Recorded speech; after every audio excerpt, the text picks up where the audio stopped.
बेरोज़गारी बढ़ गई है। और इसका अगर सबसे बड़ा हम रेशियो देखें तो वो कराची शहर में उसके अंदर रेशियो आ रहा है।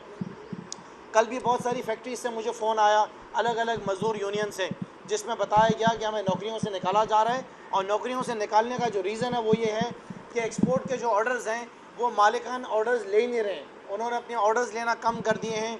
बिजली नहीं मिल रही है, गैस पूरी नहीं मिल रही है, उनको पावर सप्लाई पूरी नहीं मिल रही है। सो मैं पूछना चाहता हूँ कि इनको अब ठंड पै गई है, अब इनको शांति मिल गई है, आसिफ अली जरदारी को सुकून मिल गया है मुल्क में बर्बादी करके, नवाज़ शरीफ और शहबाज शरीफ को, मौलाना फजल रहमान को, इन सब को सुकून मिल गया है। आज मुल्क भर के अंदर जो लोड शेडिंग का सामना हम देख रहे हैं, ये चीज़ साबित करती है कि इनके पास कोई प्लान नहीं था। और उस वक्त वज़ीर आज़म इमरान खान ने तमाम इदारों को बता दिया था कि अगर इस दफ़ा आप ऐसा इक़दाम उठाएंगे और ये मुल्क में इस वक्त जो रिजीम चेंज का अगर आप हिस्सा बनेंगे तो मुल्क में सिर्फ तबाही आएगी। आज हम देख रहे हैं कि हमारे एक्सपोर्ट्स जो हैं वो नीचे आ गए हैं। आज हम देख रहे हैं कि मुल्क भर के अंदर मईशत का पहिया जिस तरह आगे बढ़ रहा था वो अपनी जगह के ऊपर आगे रुक गया है। आज हम देख रहे हैं कि मुल्क में डॉलर जो है वो रुक नहीं रहा है। आपको डॉलर आज 215 रुपये में भी अवेलेबल नहीं है। और उसके साथ साथ सबसे बड़ी बात, जो सेक्टर्स काम कर रहे थे, जो कंस्ट्रक्शन सेक्टर आगे बढ़ रहा था, जो टेक्सटाइल सेक्टर आगे बढ़ रहा था, जो एक्सपोर्ट्स आपके आगे जा रही थी, जो आपकी रेमिटेंसेस बढ़ रही थी, वो सब पीछे आ गई हैं। मेरा सवाल ये है कि अगर मैं सूबे सिंध की बात करूं तो मैं समझता हूं कि मैं चूड़ियां लेकर आना भूल गया। मेरा इरादा था कि मैं घर से कुछ चूड़ियां लेकर आऊँगा आसिफ अली जरदारी के लिए, बिलावल के लिए और मुराद अली शाह के लिए, कि इन तीनों को जो है चूड़ियाँ पहनाई जाएं कि जो मुराद अली शाह फरमाते थे और जो कहते थे मुराद अली शाह कि CCI की मीटिंग जो है वो इमरान खान नहीं कर रहे हैं। तो आज CCI की मीटिंग्स क्यों नहीं हो रही हैं? आज हम मीटिंग जो है वो क्यों नहीं कर रहे हैं? आज क्यों नहीं सुबह के मसाइल उठाए जा रहे हैं? आज लोग जो परेशानियां देख रहे हैं उसके बारे में क्यों नहीं बात हो रही है?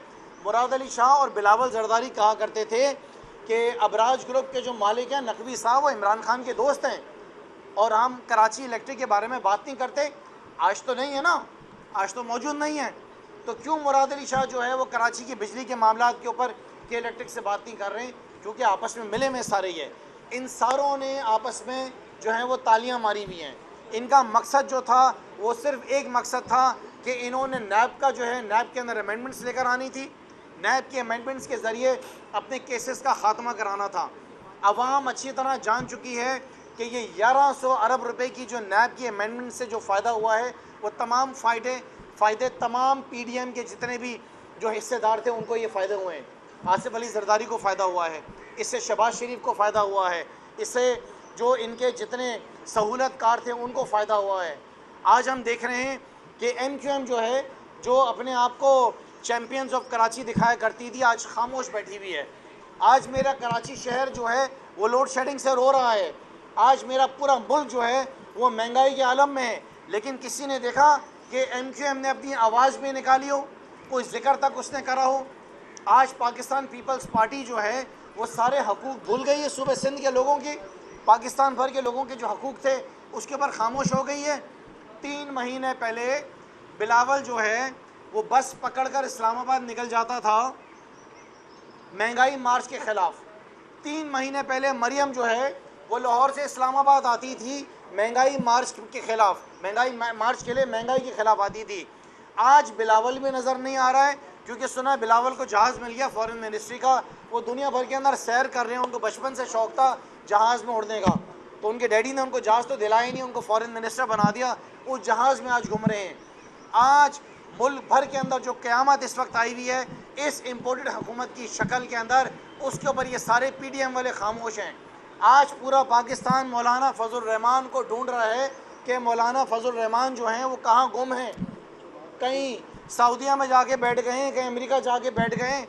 ये जितने अमेरिका के चमचे थे ये सारे के सारे आज गायब हो गए, सब खामोश हो गए। सो आज ये साबित हो गया है कि ये तमाम वो लोग थे जो मुल्क के आज ज़िम्मेदार हैं मुल्क की तबाही के लिए। मैं coming once again on to the point कि लोड शेडिंग ने जो है इस वक्त हमारे मुल्क को तबाही की तरफ पहुंचा दिया है। मेरा कराची शहर, जिस कराची शहर को पाकिस्तान तहरीक इंसाफ की कामयाबी के बाद वज़ीर आज़म इमरान खान ने एडिशनल बिजली दी थी, एडिशनल अंदाज़न 500 से 600 मेगावाट कराची को एडिशनल बिजली दी थी, जिसकी वजह से कराची शहर के अंदर तकरीबन लोड शेडिंग का ख़ात्मा हो गया था। मुल्क भर के अंदर भी लोड शेडिंग नहीं थी, लेकिन कराची के अंदर जो थी उसका भी खात्मा किया। मेरा सवाल है कि वो बिजली कहाँ चली गई? वो बिजली हमसे आपने छीन ली। उसके साथ साथ वो इलाके, जिन इलाकों को जो है 100% जो है वो उनको छोड़ा गया हुआ था, उनको इस्तिस्ना दिया गया हुआ था लोड शेडिंग से, जहाँ पे 100% बिलिंग होती थी, लोग बिल ज़्यादा करते थे, उन इलाकों में बिजली शुरू हो गई है। गली मोहल्लों के अंदर, गरीब इलाकों के अंदर जहाँ पे दिन में 4 घंटा लोड शेडिंग होती थी आज से 1-1.5 महीने पहले, आज उन इलाकों के अंदर 8 घंटा लोड शेडिंग हो गई है। अमीर से तरीन इलाके शहर भर के, वहाँ पे 5 से 6 घंटा, 7 घंटा लोड शेडिंग शुरू हो गई है। 2 घंटा लाइट आती है, 1 घंटा लाइट जाती है, फिर 2 घंटा लाइट आती है, उसके बाद फिर 1 घंटा लाइट जाती है।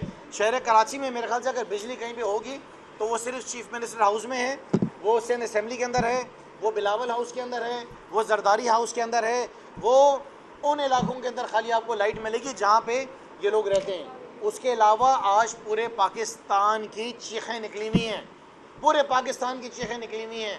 कल मैं एक साहब के पास बैठा हुआ था, तो वो मुझे अर्ज़ कर रहे थे, बता रहे थे कि स्टॉक एक्सचेंज जो है उस जगह के ऊपर आके खड़ा हो गया है कि अब शायद 1.5 से 2 साल लगेंगे इसको वापस रिकवरी के लिए।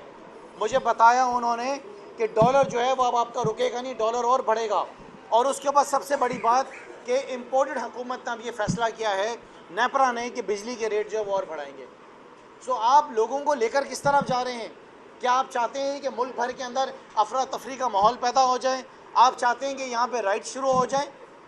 और ख़ामोश हैं, सब खामोश हैं, कोई लफ्ज़ अपने अल्फाज नहीं निकाल रहा है कि इसको, इन मसाइल को जो हल किया कैसे किया जाएगा। मैं आखिर के अंदर वज़ीर आज़म इमरान खान को खिराज तहसीन पेश करूँगा। जिस तरीके से वज़ीर आज़म इमरान खान साहब ने अपने दौर के अंदर मुल्क भर के अंदर लोड शेडिंग नहीं होने दी। मुल्क भर के अंदर उनको इस बात का एहसास था कि अगर लोड शेडिंग होगी तो उससे बेरोज़गारी बढ़ेगी।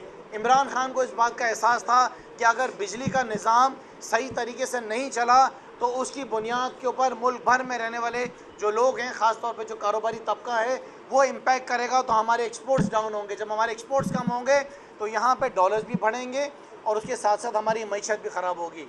मैं इमरान खान को इस बात के ऊपर भी खराज तहसीन पेश करता हूँ कि शुक्र है अल्लाह का कि उस वक्त ये इम्पोर्टेड हुकूमत नहीं थी जिस वक्त यहाँ पे कोविड आया था। अब आप अंदाज़ा लगाएं कि अगर ये कोविड इस इम्पोर्टेड हुकूमत के दौर में अगर आ जाता तो आपका क्या हाल करते? बिलावल तो रोज़ आके कहता था कि लॉकडाउन लगा दो पूरे मुल्क को, बंद कर दो पूरे मुल्क को। ये बिलावल कहता था और साथ में इनका जो वाइट कॉलर पार्टनर यहाँ पे जो इनके वज़ीर आला बैठे हुए, उनका भी यही था कि मुल्क को बंद कर दिया जाए।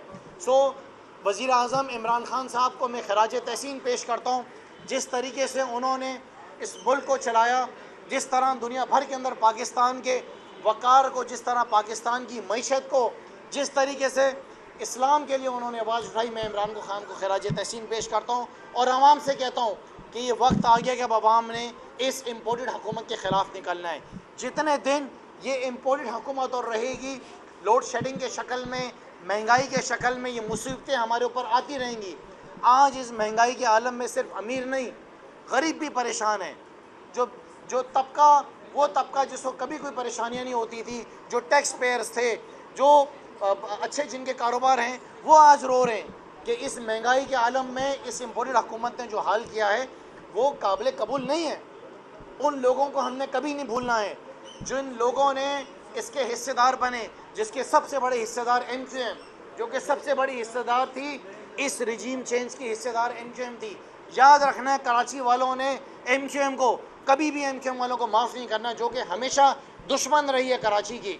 पाकिस्तान पीपल्स पार्टी के साथ मिलकर इन्होंने पाकिस्तान को नहीं, अब सूबे सिंध को नहीं, पूरे कराची शहर को नहीं, मुल्क भर को उन्होंने नुकसान पहुंचाया है। पाकिस्तान पीपल्स पार्टी सबसे बड़ी हिस्सेदार है।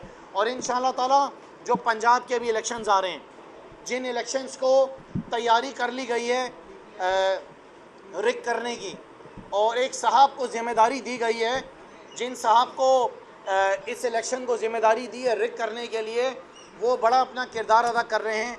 और वो साहब समझ रहे हैं कि लाहौर के अंदर बैठकर ये पाकिस्तान तहरीक इंसाफ को शिकस्त दे देंगे इलेक्शंस को रिक करने की।